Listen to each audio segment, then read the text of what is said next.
Welcome back to another episode of Don't Take Us Seriously, where we like to talk all things sports. And today we're going to be talking about Angel Reese. We're going to be talking about the Caitlin Clark situation. And we're going to be talking about this NCAA Women's Championship between Iowa and LSU. But let's get to this now. So, wasn't the greatest final moment in this game. This game had some weird situations to it. But we know that the better team won. LSU was the better team from the jump. No question. Let's not forget, Angel Reese, very good player. Caitlin Clark, she's a great generational talent. Angel Reese had the better team. So, hey, they're the ones that's going to come out on top. But when we look at a player like a Caitlin Clark, it brings you to names like generational talents like LeBron James, Tiger Woods, Shell Swoops, Serena Williams, Roger Federer. You see her and you know this is a real one. But like I said, the better team won. I agree, man. Honestly, the finals came down to really whose bench was better. It was a sight to behold, honestly. Jasmine Carson's performance single-handedly gave LSU control of the game in the first half and kept Iowa at bay and never gave them an opportunity to get close. Honestly, to get into this stuff with Caitlin Clark and Angel Reese, right? Trash talking is a pivotal part of all gladiator sports, of most sports in general. Being vocal, the mental aspect, the mental combat that comes with that is a thing that's never going to change. Everybody needs to understand that. But it just sucks that in this scenario, this trash talk in this specific moment kind of brought us into a situation where the overall achievement of what this LSU team has achieved is kind of being overshadowed. It's unfortunate, too, when you look at it. Let me back up a little bit. I'm just going to let you guys know now. We're not going to talk about this from a standpoint of this is a race issue, of the white versus black. We're not going to talk about this from the standpoint of, the one is classless and the other one is, doing it out of a fiery spirit. We're not going to talk about the White House situation, none of that. But what we are going to talk about is the fact that this trash talking situation between Angel Reese and Caitlin Clark, it happens when you get in the heat of the moment, in the heat of the game. Sometimes these situations, they happen and they ensue. The difference in this one is when Caitlin Clark did it, she was directing it towards the fan base and everything in a completely different game against South Carolina. And then when you look at the way Angel Reese did it, she sought out her opponent at the end of the game. And it's like, what's the point of this? It seems like there was something more to this than just giving a John Cena, you can't see me, the old Tony Yayo. That kind of overshadowed the game. Kind of like what you said, though. It's weird that it happened that way. I don't know if it's something that's stemming from what happened in the South Carolina game, where Caitlin Clark, when she waved off, the guard that was outside. That's a tactic. That's also part of the game. It's not disrespect. You can perceive it as that, but it's a tactic in the game. And I don't know what is driving this for Angel Reese, but it just seems like there's more to it than just you can't see me and you got to ring me. Yeah, man. I mean, it's weird. It's a weird situation. There's a ton of perspectives to it. Like the media is taking it, in a million different routes, right? Then you have the competitors aspect of an individual like me is like, yo, I love to see it. This is a part of the sport. It's a part of every sport. Football, basketball, soccer. This is what we do. As an athlete, there's nothing more athlete than in that moment, giving somebody a piece of your mind and mentally dominating your opponent. And also, let's not forget that these are grown-ass women. Yeah, they are. They're great at what they do. Like, if Caitlin Clark was offended by Angel Reese's actions, we probably would have heard about it. And to be clear, she did come out and say something, and she said that she doesn't think that Angel Reese should get any criticism for this, for her actions and everything. So this is clearly something that's being blown up into something that it doesn't need to be. And it was, like I said, and we don't know where this came from with Angel Reese, right? We don't know if this came from a point of defending her Caitlin Clark's previous opponent and Angel Reese feeling disrespected for another team. We don't know if this came from anything. We don't know what it came from. We just know that this moment as a whole for LSU just kind of got slightly overshadowed because of the media taking a scenario and running. And it's weird that it's odd that it's came across this way, because it seems that some people are villainizing Angel Reese for this situation. Others are coming to support of her. in light of this situation. But let's give a little background. So Angel Reese came out of Maryland, and she came out as the number 2 player in the country.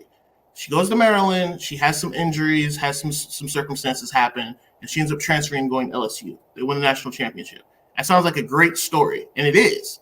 But unfortunately, because she was so highly touted during that time between her going to Maryland and coming through, she was kind of not forgotten about, but kind of became more of a secondhand story, if you will. And Caitlin Clark, she began to rise. And it almost seems like it could be a root of some type of either jealousy or pettiness that's kind of starting this. And I don't like that's kind of creating this narrative. But it's unfortunate because we know Caitlin Clark, she's this great generational talent. Angel Reese is a great player in her own right. But sometimes when that happens, one can get overshadowed by the greatness of another. And that's just the nature of sports. Yeah, and it's ironic and sad that could even potentially be the narrative, right? Like, these are 2 great players. Yes, Caitlin Clark is better than Angel Reese, but it doesn't diminish the fact that Angel Reese is a magnificent basketball player and also potentially another generational talent. Is she Caitlin Clark are they on the same level at the moment? No, but it sucks. But what's even funnier though is the fact that like Angel Reese had nothing to do with Caitlin Clark in the game. Like, whole game, Caitlin Clark and Angel Reese didn't match up. They had Morris as the primary defender on Caitlin Clark. Also, to not be overshadowed, Morris was probably the best player in the game. Yeah. It's just wild scenario to say the least. Like I said, personally, I think Angel Reese was just in the moment. I think she was overtaken by the moment, and Angel Reese also said so. And I don't think this was brought from a malicious standpoint, but it was probably kind of premeditated. She knew you don't run to somebody post game and be like, "Hey, cuz." Yeah. And that's part of it. That's unfortunate with it, is that because of these actions, whether or not this is the result that she wanted or not, there's repercussions for your actions. And unfortunately, the repercussion is that the fact that LSU winning their first national championship in basketball is kind of getting overshadowed here because of this moment between Caitlin Clark and Angel Reese.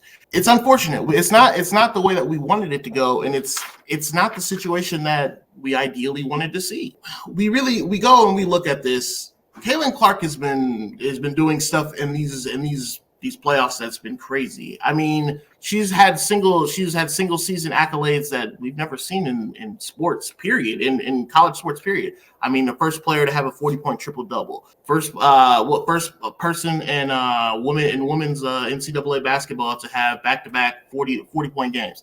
I mean, there are just moments and situations. Yeah, exactly. That's crazy. There's situations and moments happening that are kind of getting overshadowed because of this moment. And I can't help but think that there's a level of jealousy or pettiness from Angel Reese's side, unfortunately, that has caused this. Whether it's not necessarily fully intentional, she couldn't have wanted this result per se, but unfortunately, it's a worse result for her team because of that. And the LSU Tigers are kind of getting forgotten about because of this moment. And then, like I said, though, Angel Reese is a great player. 1,000,000%. So don't get it twisted like us demeaning Angel Reese by any means. But as of right now, Caitlin Clark is obviously a potential generational talent. And the unfortunate part about this is the John Cena act from Angel Reese. It just seems to put a damper down on the overall situation, which is wild. Because like you said, this is an extremely historic moment for that LSU team. And that team is probably one of the best women's basketball teams or women's collegiate basketball teams that we'll ever have the pleasure of seeing. And it I won't go that far. But I said one of. Okay. Yeah. I didn't say we are the best. By no means. Those words ain't come on my mouth. I just said they're one of, as a whole, as a collective. Respect. I do want to mention though the fact that there are certain players that are getting kind of forgotten about here. You mentioned before Alexis Morris. Alexis Morris had a phenomenal game in the second half. I mean, completely took over the second half. Like you said, guarding against Caitlin Clark and not locking her down respectfully, while also contributing 19 points in the second half. Hey, I got to tip my hat off to her, especially if you know her background, this is a phenomenal moment for her. And Jasmine Carson went crazy in the half, bro. 19 in the first half. She had like 16 or 17 in the second quarter. Like, she went bonkers. Like, she went crazy. And there are moments like that. And then you also look at, this is more off the court, but you look at what's her name again? Was it flau'jae Johnson? I want to say that's her name. Having this whole rap career on the side, there are just stories galore from this whole game, from this whole situation. But unfortunately, they're getting overshadowed because of this moment. And I think that it needs to get talked about more. We already mentioned the LSU first national championship in school history in basketball, but all of these things collectively are kind of being forgotten about and should be propped up more. This isn't a classless act. This shouldn't be talked about as a classless act. It shouldn't be talked about as a racial black-white thing. No, talk about the fact that this is a great moment and the LSU team needs to be glorified for it. And honestly, to me, this is probably legit Angel Reese doing what she did. Like I said, I personally, I feel like it just came from competitive spirit. We don't demonize male athletes for the wild stuff they do. Bro, we talking about, just for comparison's sake, not to get too off topic, but we've had legit athletes, male athletes, go stand on other teams' logos and dance. Yeah. And the world wasn't in this uproar. And it's unfortunate because of the actions, and sure, the heat of competitive fire that Angel Reese had and doing this at the end of the game. Because that narrative got spewed, it also gives the narrative and the optics to be perceived that this is jealousy. You could perceive this as her doing this because of jealousy, because she was overshadowed, had a comeback story and everything. We know that athletes have used narratives out there in order to drive play so that they can play at a phenomenally great level and achieve greatness. We've seen it with Michael Jordan. Everybody's seen Last Dance. We saw it with Kobe Bryant. He used to do it too. So we know that that's a possibility. So is it really outlandish to think that maybe Angel Morris, she just went and she used, thank you so much, Angel Reese. Angel Reese used this situation to propel her game forward. And unfortunately, along the way, she outshined and overshadowed her own team, even if it was inadvertently. But she also gives the opportunity for people to say, well, maybe it's that she's building it up for NIL deals and advertisement deals because she was overshadowed. Because of this moment, it's created this narrative that can now be said and spewed about her, advertently or inadvertently or not. Either way, it's the narrative that's available now. And unfortunately, the actions of one have repercussions. Whether or not you mean for it to happen or not, you got to deal with it.